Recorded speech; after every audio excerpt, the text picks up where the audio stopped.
What is up, guys? Welcome to the Being Beautifully Honest podcast and channel. Thanks for being here and being subbed. If you're not, hit that button, and while you're at it, hit that like. It's like walking in the room and hitting that light switch. If you are on YouTube, let's brighten up this place and get into the podversation. Listen, I have been seeing a lot about the Jess Hilarious, the Breakfast Club situation, the person that came to stand in, I would say, as a temp, not saying that this person was not a qualified person, because obviously she is. I wouldn't even say was, because she's still there. Her name is Lauren. She was working with TMZ at one point in time. I'm going to be honest, I don't know a whole lot about her. I don't even know a whole lot about Jess Hilarious.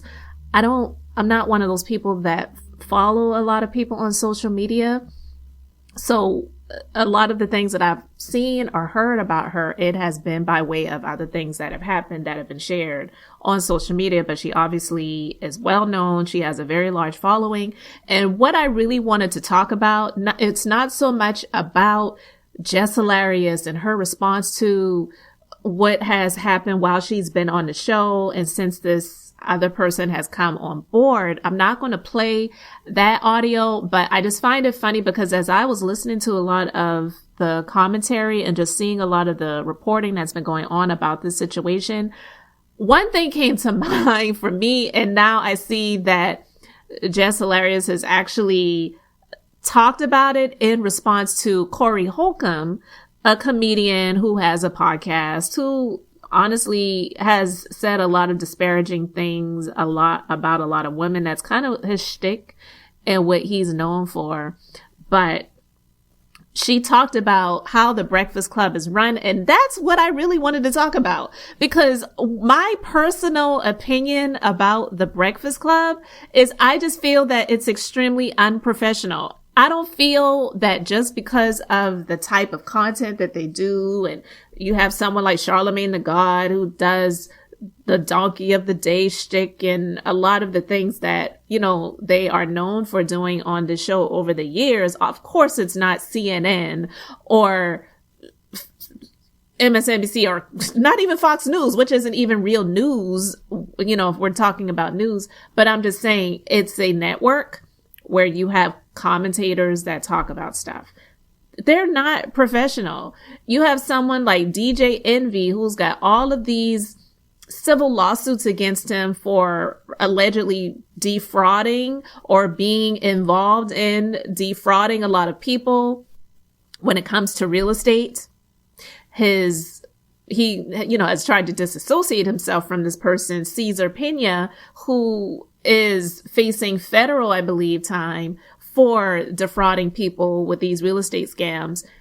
And he brought this person on the Breakfast Club for a number of occasions to promote this real estate stuff that they were doing and claiming that they would be able to help people to get on with real estate, to make money in real estate. And he's made a lot of money in real estate. And now there's a lot of people that are suing him. So I'm saying that to say, if you know about how in any real network or news affiliate or whatever is done, when they would have these different people on, or they would run maybe infomercials or whatever, they would always have these disclaimers letting people know these people and what they're talking about are in no way affiliated with this network and what we do and what we promote and what we talk about.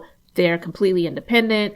And they're pretty much paying us to just be able to get the airwaves so that you all can hear. And it's up to you whether you decide if you want to be involved in any way, shape, or form.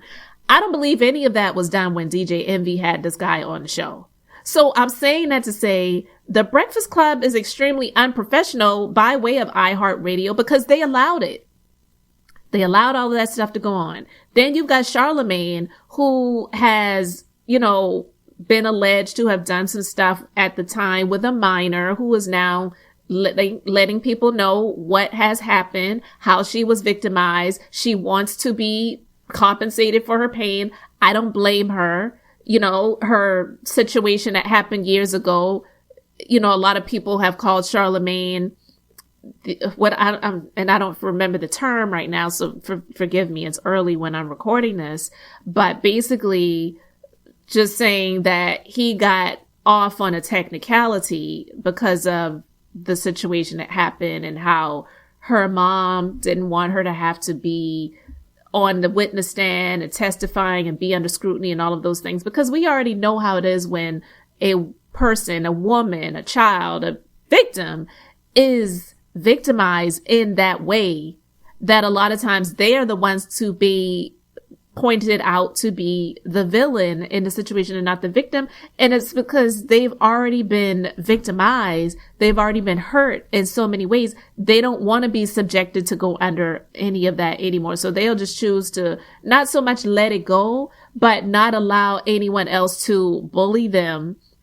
on a witness stand, in a court or whatever. So they'll, they won't go the full route. That happens a lot. But I'm saying, knowing all of those things, Charlemagne, in my opinion, has had complete disregard for a lot of that stuff and has operated in some ways that just is like, yeah, the Breakfast Club is a ghetto.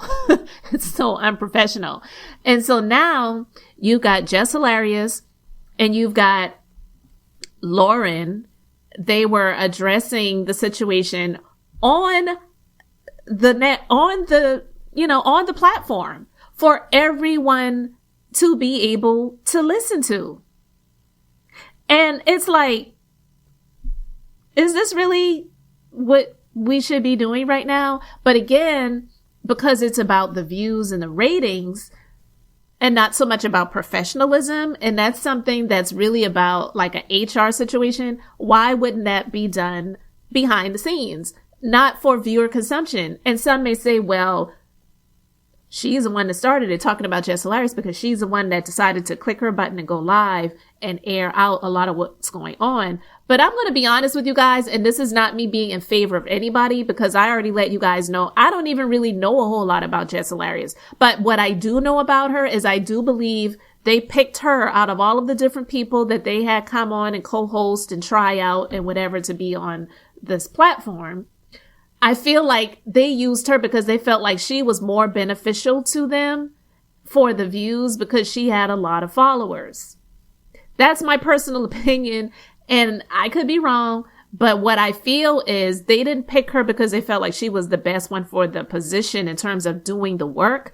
They picked her because they felt like she was the best one for the position based on her positioning on social media and the followers that she has. And I feel that that was a mistake because it's similar to TGIF. If you guys remember TGIF and Fox Soul, which honestly, I believe it was around this time last year that was blown into smithereens. But you at first had Claudia Jordan, Al Reynolds, Funky Dineva, and it was Gary with the T from the Ricky Smiley Morning Show. But Ricky Smiley did not want him to continue to be a part of it. So I believe after a couple of episodes, he was no longer. But with that being said, over several years, they continued to do it and they were doing it strong. Funky Dineva left the show. They had Funky Dineva on because he does what he does. You can't take that away from him, whether you like him or not. But also because he had the numbers. He had a large social media presence, a very loud voice. A lot of people like his opinions, or they like the controversy that comes out of his mouth and they will engage with it. And he had the followers. So they allowed him to be on their platform because of what he brought to the table. And they made a dumb mistake by not having him sign some sort of NDA and non-compete and non-disclosure agreement. So with that being said, he directly competed with them once they left at the same time, going live the same time. It was a recipe for disaster. But I'm saying that to say that they brought Funky Dineva into that space because of the following that he had, and the following that he had was the following that he had. It didn't mean that once he left, those people were going to stick around to watch TGIF and Fox Soul and on Fox Soul, and obviously that was the case. And so with that being said, the Breakfast Club, they brought Jess Hilarious on because of her following and presence on social media, not because of her presence on the Breakfast Club and what she was able to do in that position.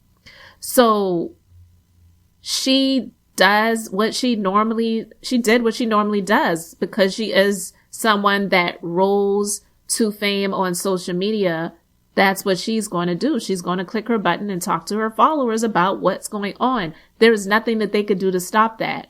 That was her platform that they did that on. It doesn't mean that because she clicked her button to go live on her platform that they should have been addressing that on the Breakfast Club. I just didn't feel that that was in good taste. But, you know, with all of that being said, that's what happened. So I want to play a little bit of what she had to say in response to Corey Holcomb. We supposed to be a team up that bitch. Not one person comes to my defense at all. Like when I'm not one motherfucker ever with this online shit. Like, why the fuck should we have to keep playing it? Man, listen, I know one thing. Angela Yee ain't that motherfucking crazy. Not as crazy as niggas try to make her out to be. Nah, it's the reason that lady wanted to leave that show. I don't know how she did that shit for 13 years, my nigga. I'm telling you.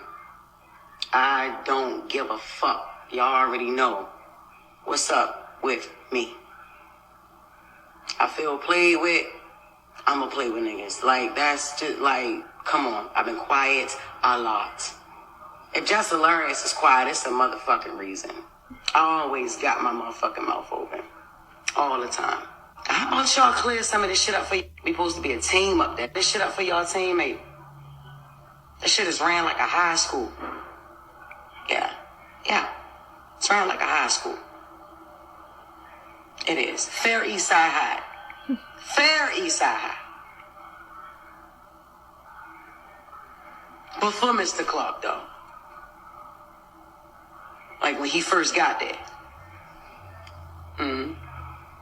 Y'all want a bitch to keep her cool. Look, check this out, y'all. Look, man. I get up every fucking day. Every day. And they always talk about, you ain't at work. Yeah, bitch, I started picking up more shows. Hell no. That's how I'm getting. Hell no. All right. So I just wanted to play a little bit of that. But you heard what she said. It's run like a high school. And that is what I wanted to address.